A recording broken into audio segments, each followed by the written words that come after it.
खुद पाठक जो bar council के अध्यक्ष हैं वो कह रहे हैं कि हमारे रहमो करम पर ही तो तुम आगे बढ़े हो, हमने हमारी वजह से तो तुम आगे बढ़े हो, हमने तुम्हें शिक्षा दी, हमें तुमने ज्ञान दिया। अरे महामूर्खों, तुम्हें आज तक इतना ज्ञान नहीं हो पाया कि जब देश में सबसे पीछे खड़ा लाइन में व्यक्ति उन्नति करेगा तब देश की तरक्की होगी। जब देश में टेक्नोलॉजी का काम होगा, टेक्नोलॉजी पर काम होगा, तब देश उन्नति करेगा, ना कि जातिवाद पर काम करके उन्नति होगी। जब देश के अंदर बराबरी होगी, देश के अंदर संसाधन होंगे, जब सबकी भागीदारी होगी, तभी देश आगे बढ़ेगा। जब डाइवर्सिटी होगी, जब कुछ धन केवल खास लोगों के पास जमा होगा और बाकी लोग भुखमरी से गुजरेंगे, तो फिर देश की तरक्की कैसे हो सकती है? तो ऐसे लोग बता रहे हैं कि हमारी रहमो करम पर तुम पल रहे हो। अरे तुम्हारे रहमो करम पर पे तो इस देश के अंदर न जाने छोटे छोटे लुंगी बांध के लोग आए और लोग देश को लूट लूट के चले गए, तुम्हारे रहमो करम पर, क्योंकि तुमने लोगों को 4 वर्णों में बांट के अलग अलग बिखेर दिया। कोई बना दिया ब्राह्मण, कोई बना दिया क्षत्रिय, कोई वैश्य, कोई शूद्र, सबके अलग अलग काम बांट दिए। और जिसका जो काम जब पड़ा वो करा, नहीं तो बाकी देख रहे हैं हाथ में हाथ डाल के कि अरे भाई हम क्या करें, क्योंकि हमारा तो काम नहीं है। जब विदेशी इस देश पे आक्रमण कर रहे हैं तो करोड़ों की संख्या जो अछूत, जिनको हथियार उठाने का अधिकार नहीं था, वो बैठे देख रहे हैं, वो कह रहे हैं जी हमें तो अधिकार ही नहीं है। जब इस देश के अंदर जरूरत थी उन लोगों का साथ लेने की, तुमने तब तक नहीं लिया साथ, तब भी नहीं लिया। वो आप देख रहे हैं पेशवाओं की लड़ाई में उन्होंने कहा कि हम अंग्रेजों की तरफ से नहीं लड़ेंगे, महारों ने कहा कि हम आपकी तरफ से लड़ना चाहते हैं। तो ये जीता जागता उदाहरण है इस भारत के लिए जातिवाद का। तो उन्होंने कहा तुम्हारी इतनी औकात। नमस्कार, द जनता लाइव देख रहे हैं आप और मैं हूं आपके साथ पूजा। देश के नवनिर्वाचित मुख्य न्यायाधीश BR गवई, देश के दूसरे दलित और पहले बुद्धिस्ट मुख्य न्यायाधीश हैं। और इसके बाद उनके इस पद पर आसीन होने के बाद जहां एक तरफ लोगों में खुशी थी, तो वहीं दूसरी तरफ 18 मई को जब वो पहली बार अपने जहां के वो रहने वाले हैं महाराष्ट्र, वहां पहुंचे एक प्रोग्राम में शामिल होने के लिए, तो वहां उनके स्वागत में जो प्रोटोकॉल होना था उसकी जो अनदेखी हुई, उसे लेकर उन्होंने भी अपना दुख जाहिर किया। और इस प्रोटोकॉल में ना तो वहाँ स्टेट चीफ सेक्रेटरी, ना ही DGP और ना ही मुंबई पुलिस कमिश्नर, इन तीनों में से कोई भी उन्हें रिसीव करने नहीं पहुंचा। इसके बाद लगातार ये मुद्दा जो है वो गहराता गया कि आखिर क्या कारण था कि ये तीनों ही पदाधिकारी नहीं पहुंचे और उन्हें रिसीव नहीं किया गया। इस प्रोटोकॉल की अनदेखी को महज इस बात तक रखना कि गलती हो गई या तीनों में से चूक हो गई किसी तरीके की, यहाँ तक ये बात नहीं रही। बात पहुंची कि इस देश में जब मुख्य न्यायाधीश को भी उनकी जाति की वजह से इस तरीके का ट्रीटमेंट दिया जाता है, तो इस देश में बाकी लोगों का, जो दलित पिछड़ा वर्ग है, उनका क्या हाल होगा। इस विषय पे बात करने के लिए हमारे साथ दीदी निर्देश सिंह जी है। तो सबसे पहले तो आपका बहुत बहुत स्वागत है हमारे चैनल पर।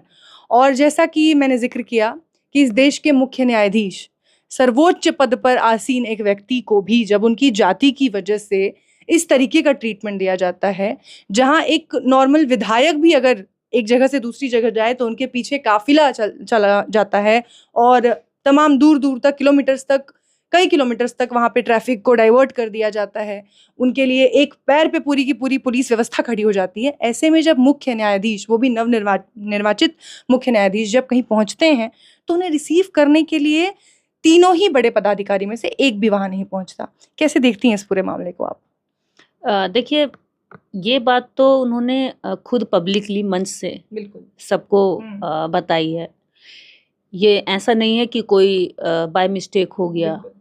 और इस बात को खुद CGI साहब समझते हैं कि ये बाय मिस्टेक नहीं है, ये जानबूझकर जातीय जो अंदरूनी अभी तक लोगों के जहन में बैठी हुई है, चाहे वो कितनी भी बड़ी पोस्ट पर पहुंच जाए, लेकिन मन है कि मानता नहीं कि दलित को वो सम्मान दे दे, अंदर से नहीं निकलता। तो यही हुआ BR गवई साहब के साथ कि जब वो गए तो लगा होगा कि जैसे गांव गली मोहल्ले या देहात में या दूर दराज खेतों में मजदूरी करने वाले लोगों को ऐसी मानसिकता रखी जाती कि अरे इनका तो काम ही ये है कि पिटने के लिए, छींटने के लिए, मरने के लिए बचे हुए हैं। तो वही सोच वो व्यक्ति खेतों से उठ के मजदूरी करके, चाहे वो CGI क्यों ना बन जाए, देश के सबसे उच्चतम न्याय, जिसको न्यायमूर्ति का नाम दिया जाता है, जिससे एक गरीब व्यक्ति भी उम्मीद रखता है, जब वो सबसे थक जाता है, समाज से पिट जाता है या सबसे उसकी उम्मीद छूट जाती है, तब वो उधर नज़र रखता है कि मैं वहाँ जाऊँगा और वहाँ से मुझे न्याय मिलेगा। लेकिन जिससे न्याय की उम्मीद रखी जाती है वो खुद अन्याय का शिकार हो रहा है। केवल किस लिए? कास्टिज्म। कास्टिज्म इतना गहरा है भारत के अंदर कि आप राष्ट्रपति बन जाएं तब ये आपका साथ नहीं छोड़ेगा, अगर आप सीजेआई बन जाएं तो आपका पीछा नहीं छोड़ेगा। दूसरी बात ये है कि दलित जब बड़े पदों पर पहुंच जाता है तो वो कास्टिज्म छोड़ देता है, वो ये सोचता है कि अब मैं एक बराबरी का स्थापित करूं, और वो अपने बयान में, अपने कामों में ये कोशिश करता है कि भाई मुझ पे कोई जातीय टैग ना लगे, है ना, सामान्य होने की कोशिश करता है। ये काम बी.आर. गवई साहब ने भी किया।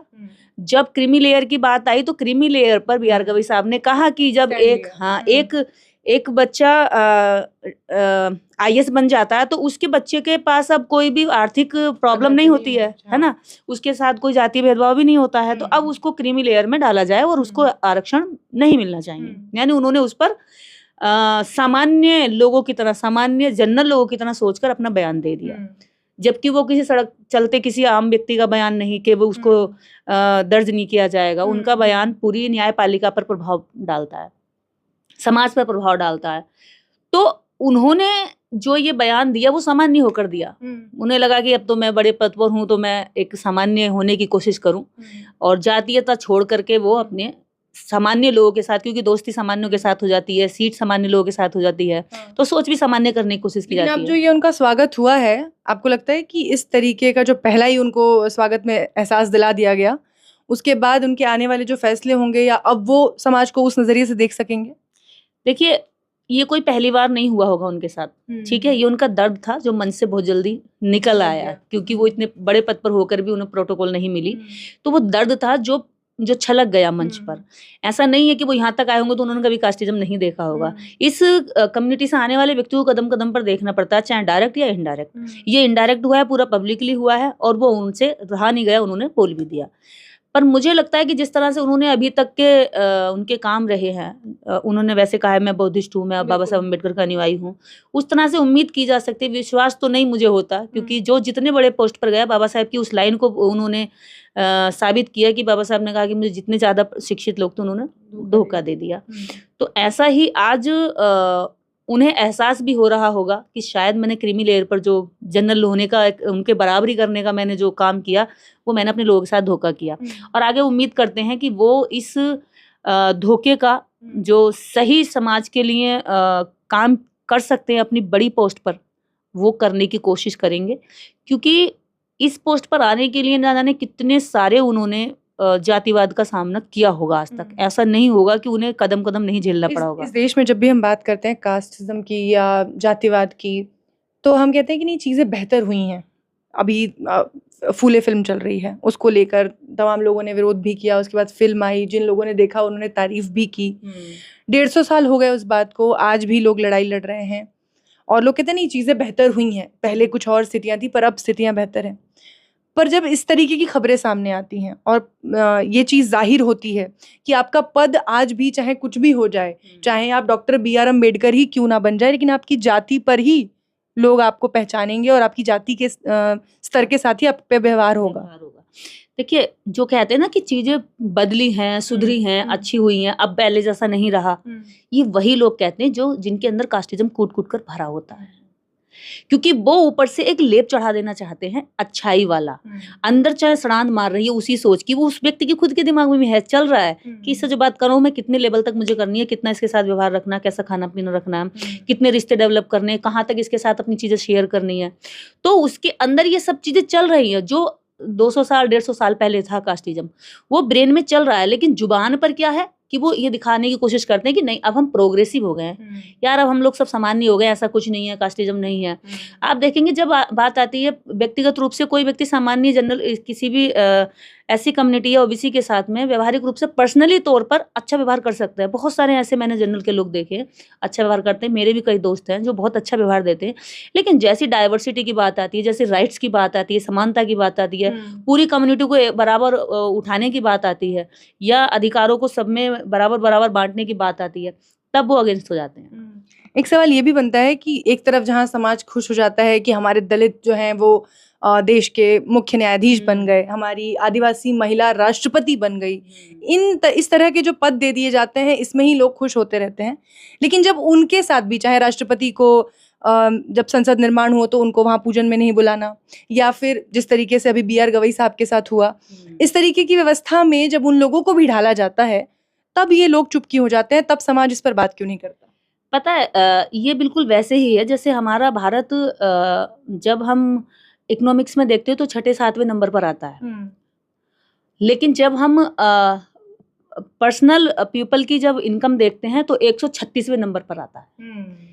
तो ऐसे तो ऊपर से दिखाई जाती हैं 4 पोस्टें कि देखिए तो इस लेवल पे बैठे अभी भी इनको ये मिल रहा है, अरे अब कहेगा जाति पात यार ये तो यहाँ बैठ गए। लेकिन जैसे जब इनकी इतनी बड़ी संख्या को पीछे जाकर देखते हैं तो ये आड़ लगाई जाती है, इनकी कहते हैं ना वॉल करी जाती है पीछे, जो बेचारे गरीबी है, जो दमन है, जो शोषण है, उसको छुपाने के लिए एक व्यक्ति से आड़ की जाती है, वॉल बनाई जाती है ताकि पीछे के लोग ना दिखाई दें। तो ये एक तरह का एक चेहरा दिखा करके करोड़ों लोगों का शोषण करने का एक अच्छा तरीका अब प्रेजेंट सरकार बहुत अच्छे तरीके से इस्तेमाल कर रही है। और ऐसे ही आप देखेंगे कि राष्ट्रपति तक रहे, अभी भी है, अब आदिवासी हैं, उससे पहले SC रहे और अब CGI भी SC हो गए, लेकिन क्या शोषण बंद हुआ? क्या लाखों लोगों की जो फाइल है हाई कोर्ट से लेकर के डिस्ट्रिक्ट कोर्ट तक, सुप्रीम कोर्ट तक, जो न्याय की उम्मीद में धूल खा रही हैं, क्या उन पर कभी नजर डाली जाएगी? क्या उन पर उन्हें न्याय मिल पाएगा? जो पीढ़ी दर पीढ़ी दादा का केस पोता लड़ रहा है, पोते का केस पर पोता तक आ गया, लेकिन न्याय नहीं मिला, क्या उन लोगों को न्याय के लिए उन्हें विश्वास जगेगा? कैसे जगेगा? मुझे तो लगता है कि वो अब और ज्यादा मनोबल टूट जाएगा जब CGI तक का जो है प्रोटोकॉल उनके साथ कास्टिज्म हो रहा है। तो मुझे लगता है कि एक सामान्य व्यक्ति का मनोबल और ज्यादा टूट जाएगा, यार हमें ही क्या न्याय मिलेगा जब CGI के साथ न्याय हो रहा है, अन्याय हो रहा है। और जब द्रौपदी मुर्मू जब मंदिर जाती हैं तो उन्हें अंदर एंट्री नहीं मिलती है, जब रामनाथ कोविंद जी मंदिर जाते हैं तो सीढ़ी पर बैठकर पूजा करके आ जाते हैं। तो इस हालात में ये दर्शाया जाता है कि तुम किसी भी लेवल पर चले जाओ, तुम संवैधानिक रूप से किसी बड़े पद पर पहुंच सकते हो, ताकतवर पद पर, लेकिन अगर सामाजिक और धार्मिक सिस्टम में अगर हम आपको देखेंगे तो उसी नजरिए से देखेंगे जिस नजरिए को हम 1947 से पहले फॉलो करते थे। ये उनकी सोच है। एक और सवाल मेरे जहन में आता है कि पहले बौद्धिस्ट चीफ जस्टिस हैं और इस समय जो बौद्धिस्ट बिल्कुल जो बौद्धिस्ट समाज है वो सबसे बड़ी अपनी लड़ाई लड़ रहा है बोध गया में, तो क्या उनके लिए उम्मीद की एक किरण है कि वो जब अदालत में पहुंचेंगे, मामला हालांकि है ऑलरेडी अदालत में, तो क्या उनके मामले पर इसको कोई तवज्जो देंगे वो स्पेशल? देखिए ये मामला अदालत में आज से नहीं है जी। पिछले लगभग 17-18 सालों से ये मामला अदालत में है और CGI साहब आज ही नए नहीं आए हैं कोर्ट में। वो इस पर अच्छी सजेशन दे सकते थे, अच्छे रास्ते निकलवा सकते थे, लीगल लैंग्वेज में इसको और अच्छे मजबूती दे सकते थे केस को। लेकिन ऐसा अभी तक मुझे नहीं लगता है कि किसी भी हाई कोर्ट या सुप्रीम कोर्ट के किसी भी जज ने ये कहा हो कि भी इस हम बौद्धिस्ट हैं, हमारा भाई धार्मिक लड़ाई तो एक अलग चीज़ है ना, कि ये तो जब ब्राह्मण जज या जनरल का जज या कोई अन्य कास्ट का जज अपने धर्म को लेकर के अपनी कुर्सी पर उसकी चर्चा कर सकता है, उसकी लड़ाई लड़ने के लिए अपने लोगों को सपोर्ट कर सकता है, तो यहाँ पर बौद्धिस्ट इतना कमजोर क्यों है? जबकि पूरी विश्व स्तरीय विचारधारा और विश्व स्तरीय धरोहर है, इसको बचाए रखना इस देश के अंदर, अगर वो जनरल हो या SC कम्युनिटी का हो, मुझे लगता है कि भारत की ये विरासत का मामला है, ना कि ये धर्म का मामला है। ये भारत की ऐतिहासिक धरोहर का मामला है। इसको छेड़छाड़ करना या अन्य किसी धार्मिक लोगों को दे देना जो इसकी सुरक्षा नहीं कर सकते, जो इसमें मिलावट कर देना चाहते हैं, कर रहे हैं, तो ऐसे लोगों से छुटकारा दिलाना तो खुद हर उस नागरिक की भी जिम्मेदारी है जो वास्तव में चाहता है कि भारत की धरोहर बची रहे, सुरक्षित रहे, आगे हमारे बच्चों को हम दिखाएं, ईमानदारी से बताएं कि ये बुद्धा की धरोहर है। तो मुझे लगता है कि इस वक्त CGI साहब के पास सबसे बड़ा मुद्दा है ये अपने लोगों में विश्वास जमाने का, गरीबों में, बौद्धिस्टों में, कि हाँ कि आप में न्याय है, आप वास्तव में बौद्धिस्ट हैं। वैसे तो न्याय की जो न्याय मूर्ति है वो किसी जाति, धर्म या समुदाय, पंथ या महिला या पुरुष देखकर नहीं करेंगे न्याय, लेकिन इस वक्त ये न्याय की उम्मीद में ये भी एक केस है जिस पर आप अच्छे से पढ़ सकते हैं, इसको अच्छे से समझ सकते हैं और अच्छे से इस पे जो है, जो ईमानदारी से इस पर निर्णय दिया जा सकता है, आप इस वक्त इसमें अपना योगदान दे सकते हैं। अब देखिए पूरे मामले पे महाराष्ट्र सरकार ने अपनी गलती मानी भी है और उन्हें स्टेट गेस्ट का दर्जा दे दिया है कि जब भी आप आएंगे, हमसे जो भी प्रोटोकॉल में भूल चूक हुई है, अगली बार जब भी आप आएंगे तो आपका पूरा प्रोटोकॉल का ध्यान रखा जाएगा, आपको आपका सम्मान किया जाएगा। तो ऐसे में ये भी माना जा सकता है कि शायद गलती से हो गया हो, मतलब एक ले सकते हैं ना एक स्टांस कि अच्छा ठीक है, हो सकता है गलती हो गई हो। आपको पता है जब विधायक तो छोड़िए, जब गांव का एक ग्राम पंचायत का जो सदस्य होता है वो भी जब जाता है नगर पालिका में या नगर निगम का जो मेंबर होता है, वार्ड मेंबर होता है, वो भी जब जाता है तो वो भी अपने लिए जब मांग करता है तो उसे भी प्रोटोकॉल के तहत उसे भी सुरक्षा दे दी जाती है। ये तो सीजीआई हैं, अगर ये जाएंगे तो इनके सारे प्रोग्राम सब प्रोटोकॉल के तहत आते हैं।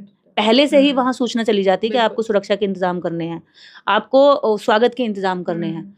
तो ऐसा नहीं हो सकता कि प्रशासन को नहीं पता होगा। उनके प्रोग्रामों की जो पूरी रूपरेखा पहले ही वहां पहुंच गई होगी, पर जानबूझकर वो लोग नहीं गए। अब तो माफी मांगना जरूरी है, क्योंकि पब्लिकली उन्होंने जब ये बात मन से बोल दी तो ये पूरी दुनिया सुनेगी। उन्हें लग रहा है कि अब नौकरी भी ऐसे में नौकरी भी जा सकती है। देखिए, न्यायपालिका कानून को फॉलो करवाती है कार्यपालिका से, और कार्यपालिका उसी कानून को फॉलो नहीं कर रही, उसी प्रोटोकॉल को फॉलो नहीं कर रही है जो खुद न्यायपालिका के लिए बने हुए हैं। केवल किस वजह से कि जाति घृणा इतनी हावी है लोगों में कि वो चाहे वो प्रशासनिक सेवा में हो, चाहे वो न्यायपालिका में हो, चाहे वो कार्यपालिका में हो, या चाहे वो लीडरशिप में हो, संसद में हो। एक और मामला है जो इसी से जुड़ा हुआ है। मैं इसी से जुड़ा हुआ इसलिए कह रही हूँ क्योंकि मध्य प्रदेश हाईकोर्ट का मामला आपने बिल्कुल सुना होगा, और वहाँ जिस तरीके से ग्वालियर खंडपीठ में बाबा साहेब की प्रतिमा लगाने को लेकर विरोध लगभग सेम है, एक जैसा विरोध है, क्योंकि वो उनकी प्रतिमा का विरोध कर रहे हैं जो सबसे ज्यादा शिक्षित, सबसे ज्यादा डिग्रियों के ज्ञाता और सबसे ज्यादा भाषाओं के ज्ञाता, उसके बाद भी उनकी जाति के आधार पे आज उनका विरोध हो रहा है। दूसरी ओर, चाहे आप देश के सीजीआई बन जाए, लेकिन आपकी जाति के आधार पे आपके प्रोटोकॉल फॉलो नहीं किए जाएंगे। तो बाबा साहेब की मूर्ति को वहाँ लोगों ने, जो वकील हैं, सो कॉल्ड पढ़े लिखे ज्ञानी और कानूनविद लोग हैं, वो प्रोटेस्ट कर रहे हैं, वो विरोध कर रहे हैं कि यहाँ हम प्रतिमा नहीं लगने देंगे बाबा साहेब की। तो ये किस तरीके की मानसिकता है आज के समय में, जब हम कहते हैं कि समाज बदल चुका है, हम प्रोग्रेसिव हो चुके हैं, चीज़ें बेहतर हो रही हैं, तो आखिर ये कौन सा समाज है, कौन से लोग हैं जो खड़े होकर कहते हैं कि ये कोई गली मोहल्ला नहीं है जहाँ तुम प्रतिमा लगा लोगे बाबा साहेब की?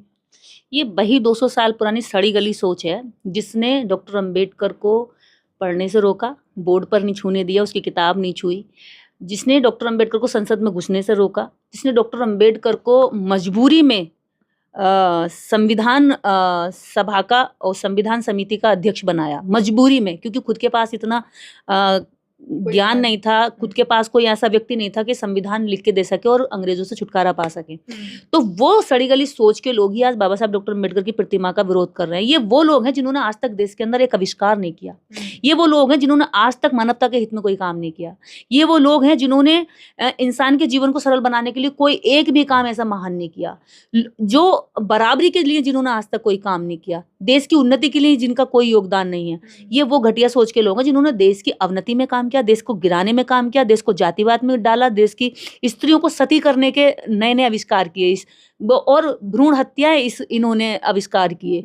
ऐसे घटिया सोच के लोग ही आज बाबा साहब डॉक्टर अम्बेडकर की मूर्तियों से नफरत करते हैं, जो बाबा साहब के जीते जी तो नफरत करते ही थे। अब आप सोचिए, जो समाज या जो जाति या जो वर्ग एक मूर्ति जो बेजान है, कुछ उसमें कोई हलचल नहीं है, वो कुछ नहीं कह रही है, वो जिस जगह पर प्रशासन लगाएगा वहां लग जाएगी, और जहां से हटाएगा वो हट जाएगी। ऐसी जो लोग मूर्ति से इतनी नफरत कर रहे हैं, मूर्ति से इतनी जातिवाद दिखा रहे हैं, घृणा हो रही है और डर लग रहा है, तो सोचिए कि जो जिंदा लोग हैं, जो चल सकते हैं, अधिकारों की मांग कर सकते हैं, जो यूनिवर्सिटियों में घुस रहे हैं, जो शिक्षा के बड़े पद पे बैठ रहे हैं, हाँ, जो बड़े पदों पर बैठ रहे हैं, जो हर क्षेत्र में अपना वर्चस्व स्थापित कर रहे हैं और अपने आप को साबित कर रहे हैं कि हमें पीछे रखा गया इसलिए हम यहाँ नहीं थे, जब हमें मौका मिला तो हमने साबित करके दिखाया। तो सोचिए कि वो उनसे कितना जातिवाद करते हो। जो लोग शिक्षित हैं, जो लोग एडवोकेट हैं, जो लोग कानून के जानकार हैं, जो जानते हैं कि इसे करने से जातिवाद उजागर हो रहा है, वो फिर भी इतनी नफरत उजागर कर रहे हैं कि हम डॉक्टर अंबेडकर की प्रतिमा नहीं लगने देंगे। उनके नाम देखिए, पाठक हैं, मिश्रा हैं, उनके टाइटल से लग रहा है कि वो एक जाति विशेष के लोग होकर के उस वर्ग को पूरी तरीके से उजागर कर रहे हैं कि जातीय का जो इस देश के अंदर जहर घोला है वो विशेष वर्ग ने घोला है। तो ऐसी स्थिति में बाबा साहब डॉक्टर अंबेडकर से डर उनका सही है, क्योंकि डॉक्टर अंबेडकर ने जो दबे थे, कुचले थे, जिनकी आवाज कोई नहीं सुनता था, उनको आज आवाज वाला बना दिया। जिनके ऊपर शरीर पर कपड़े नहीं हुआ करते थे, चिथड़ों में रहते थे, उनके शरीर पर आज अच्छे कपड़े, सूट बूट डाल दिए। तो ये उनकी घृणा है कि ऐसे अंबेडकर को हम पसंद नहीं करते, जिस अंबेडकर ने हमारे गुलामों को हमारे बराबर में लाके बिठा दिया। खुद पाठक जो बार काउंसिल के अध्यक्ष हैं, वो कह रहे हैं कि हमारे रहमो करम पर ही तो तुम आगे बढ़े हो, हमने हमारी वजह से तो तुम आगे बढ़े हो, हमने तुम्हें शिक्षा दी, हमें तुमने ज्ञान दिया। अरे महामूर्खों, तुम्हें आज तक इतना ज्ञान नहीं हो पाया कि जब देश में सबसे पीछे खड़ा लाइन में व्यक्ति उन्नति करेगा तब देश की तरक्की होगी। जब देश में टेक्नोलॉजी का काम होगा, टेक्नोलॉजी पर काम होगा, तब देश उन्नति करेगा, ना कि जातिवाद पर काम करके उन्नति होगी। जब देश के अंदर बराबरी होगी, देश के अंदर संसाधन होंगे और सबकी भागीदारी होगी, तभी देश आगे बढ़ेगा। जब डाइवर्सिटी होगी, जब कुछ धन केवल खास लोगों के पास जमा होगा और बाकी लोग भुखमरी से गुजरेंगे, तो फिर देश की तरक्की कैसे हो सकती है? तो ऐसे लोग बता रहे हैं कि हमारी रहमो करम पर तुम पल रहे हो। अरे तुम्हारे रहमो करम पर पे तो इस देश के अंदर न जाने छोटे छोटे लुंगी बांध के लोग आए और लोग देश को लूट लूट के चले गए, तुम्हारे रहमो करम पर, क्योंकि तुमने लोगों को 4 वर्णों में बांट के अलग अलग बिखेर दिया। कोई बना दिया ब्राह्मण, कोई बना दिया क्षत्रिय, कोई वैश्य, कोई शूद्र, सबके अलग अलग काम बांट दिए। और जिसका जो काम जब पड़ा वो करा, नहीं तो बाकी देख रहे हैं हाथ में हाथ डाल के कि अरे भाई हम क्या करें, क्योंकि हमारा तो काम नहीं है। जब विदेशी इस देश पे आक्रमण कर रहे हैं तो करोड़ों की संख्या जो अछूत, जिनको हथियार उठाने का अधिकार नहीं था, वो बैठे देख रहे हैं, वो कह रहे हैं जी हमें तो अधिकार ही नहीं है। जब इस देश के अंदर जरूरत थी उन लोगों का साथ लेने की, तुमने तब तक नहीं लिया साथ, तब भी नहीं लिया। वो आप देख रहे हैं पेशवाओं की लड़ाई में उन्होंने कहा कि हम अंग्रेजों की तरफ से नहीं लड़ेंगे, महारों ने कहा कि हम आपकी तरफ से लड़ना चाहते हैं। तो ये जीता जागता उदाहरण है इस भारत के लिए जातिवाद का। तो उन्होंने कहा तुम्हारी इतनी औकात, तुम हमारे पैर की धूल नहीं और तुम सेना में भर्ती होने की बात करते हो। तब महारों ने फिर अंग्रेजों की तरफ से लड़ाई लड़ी, मजबूर होकर। तो ऐसे घटिया सोच के लोग बता रहे हैं कि इनके रहमो करम पर करोड़ों आदिवासी, दलित और ओबीसी पल रहे हैं। अरे जो तुम खुद दूसरों के रहमो करम पर, तुमने जो मुगलों के यहाँ पे गुलामी कर करके मुगलों को जो है अपना सर पे बिठा लिया, केवल इसलिए कि तुम जो है वहां पे कुछ खा सको, अच्छा मिल सके, तुम खाने के भूखे रहे। अंग्रेजों के यहाँ तुमने माफियाओं के लेटर 21 लेटर लिखे, तो ये लोग हमें बताएंगे कि इन्होंने हमें खाने के लिए दिया। अरे अगर हमें सम्मान, स्वाभिमान और खाने के लिए अगर मिला है, तो उससे ज्यादा हमारा अधिकार बहुत हजारों साल पहले बनता था, जो नहीं मिला, जो बहुत देर से मिला। तुम्हें माफी मांगनी चाहिए उसके लिए। लेकिन माफी की जगह तो तुम जब मांगो जब तुम्हें शर्म होगी। बेशरम लोग माफी नहीं मांगते, वो तो और ऊपर से गलत काम करके अपने आप को साबित करते हैं कि हमने जो है अच्छा किया है। जैसा कि इस वीडियो में भी हम देख सकते हैं, जो लोग इसका विरोध कर रहे हैं वो वीडियो में खुद ही अपनी पीठ थपथपा रहे हैं। और ये हालात तब है जब मध्य प्रदेश के जो मुख्यमंत्री हैं वो मोहन यादव हैं, देश की राष्ट्रपति महिला आदिवासी राष्ट्रपति हैं, और मुख्य न्यायाधीश दूसरी बार एक दलित व्यक्ति है।